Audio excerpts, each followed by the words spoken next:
ប្រវត្តិសាស្ត្រលោកនាងជាទីមេត្រីព្រះមហាក្សត្រខ្មែរមួយអង្គដែលជាអ្នកផ្ដួចផ្ដើមសំណង់ស្ថាបត្យកម្មដ៏ល្បីល្បាញ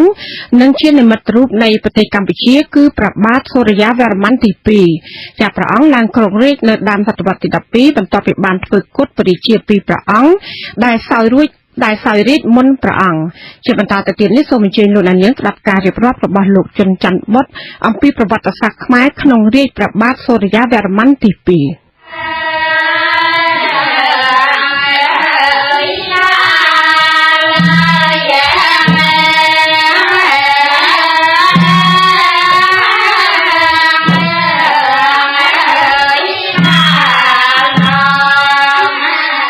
ព្រះបាទសូរ្យាវរ្ម័នទី2គឺជាព្រះមហាក្សត្រខ្មែរសម័យអង្គរដ៏ល្បីល្បាញមួយព្រះអង្គស្នាព្រះហស្ថដ៏សំខាន់ជាងគេក្នុងរាជ្យរបស់ព្រះអង្គគឺការដឹកនាំស្ថាបនាប្រាសាទអង្គរវត្តដ៏ល្អគ្មានពីរនៅលើពិភពលោកយើងនេះក៏ប៉ុន្តែទោះជាយ៉ាងណាក៏ដោយការដណ្ដើមអំណាចឡើងគ្រងរាជ្យរបស់ព្រះអង្គពោពេញទៅដោយការបង្ហូរឈាមមុនពេលដែលព្រះអង្គឡើងគ្រងរាជ្យនោះប្រទេសកម្ពុជាមានព្រះរាជាពីរអង្គគ្រងរាជ្យក្នុងពេលតែមួយអង្គទ្រង់សោយរាជ្យនៅរាជធានីអង្គរមានព្រះនាមថាព្រះបាទនរោត្តមព្រះវរ្ម័នដែលឡើងសោយរាជ្យស្របច្បាប់បន្ទាប់ពីព្រះបាទហាសានវរ្ម័នទី3មួយព្រះអង្គទៀតព្រះនាមព្រះបាទធរណិនវរ្ម័នទី1ដែលទ្រង់សោយរាជ្យបន្តពីព្រះរាមរបស់ព្រះអង្គគឺព្រះបាទជ័យវរ្ម័នទី6នៅរាជធានីមហេធរបុរៈដែលស្ថិតនៅភាគខាងលិចនៃប្រទេស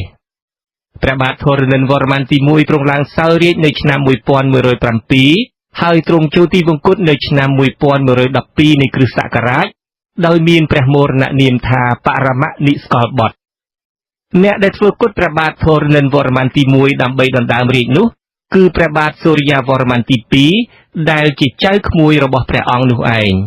ដំបូងព្រះបាទសូរ្យាវរ្ម័នទី2ធ្វើគុតព្រះបាទធរណិនវរ្ម័នទី1ជាឪពុកមារបស់ខ្លួនបន្ទាប់មកព្រះអង្គក៏បានលើកទ័ពទៅច្បាំងជាមួយព្រះបាទនរោត្តមវរ្ម័នព្រះរាជាសោយរាជ្យនៅរាជធានីអង្គរហើយធ្វើគុតព្រះអង្គបានទៀតការធ្វើគុតព្រះរាជាទាំងពីរដែលចែកដីគ្នាគ្រងរាជ្យនៅកម្ពុជាក្នុងពេលតែមួយនេះបានធ្វើឲ្យព្រះបាទសូរ្យាវរ្ម័នទី2អាចបង្រួបបង្រួមនគរខ្មែរឲ្យទៅជាមួយឡើងវិញ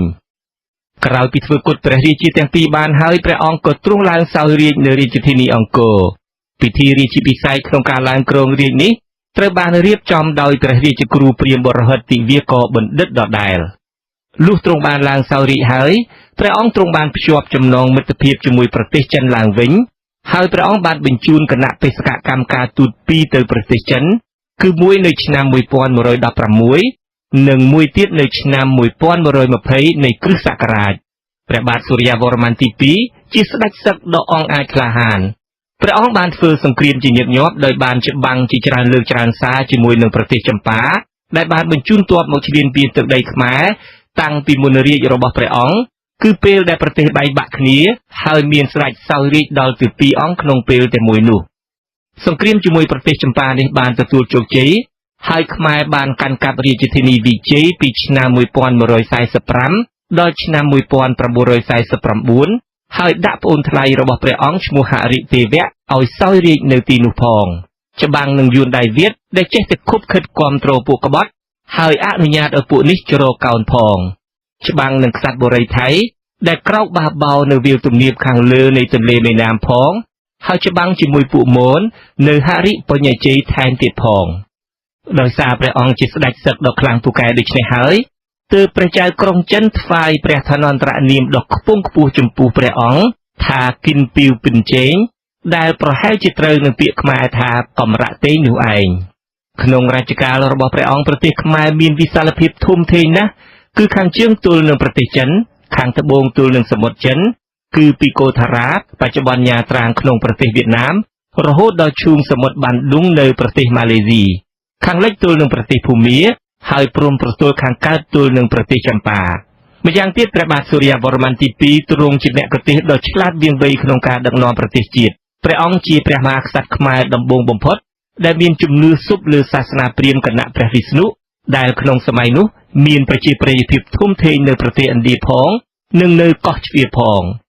ព្រះអង្គបានលើកដំកើងសាសនាព្រាហ្មណ៍គណៈវិស្ណុនេះឲ្យទៅជាសាសនារបស់រដ្ឋក្នុងរាជ្យរបស់ព្រះអង្គ បដិមាតំណាងព្រះរាជាដែលគេតម្កល់ក្នុងប្រាសាទធំៗលែងជាសេវៈលឹងរបស់ព្រះឥសូរទៀតហើយតែជាវិស្ណុបដិមាវិញខាងវិស័យសំណង់ព្រះបាទសូរ្យាវរ្ម័នទី2ទ្រង់ជាព្រះមហាក្សត្រមួយអង្គដែលមានស្នាប្រវត្តិយ៉ាងច្រើនសម្បើមដោយព្រះអង្គបានបន្តការស្ថាបនាប្រាសាទភ្នំជីសូរប្រាសាទភ្នំសណ្ដកប្រាសាទវត្តភូនិងប្រាសាទព្រះវិហារឯសំណង់ថ្មី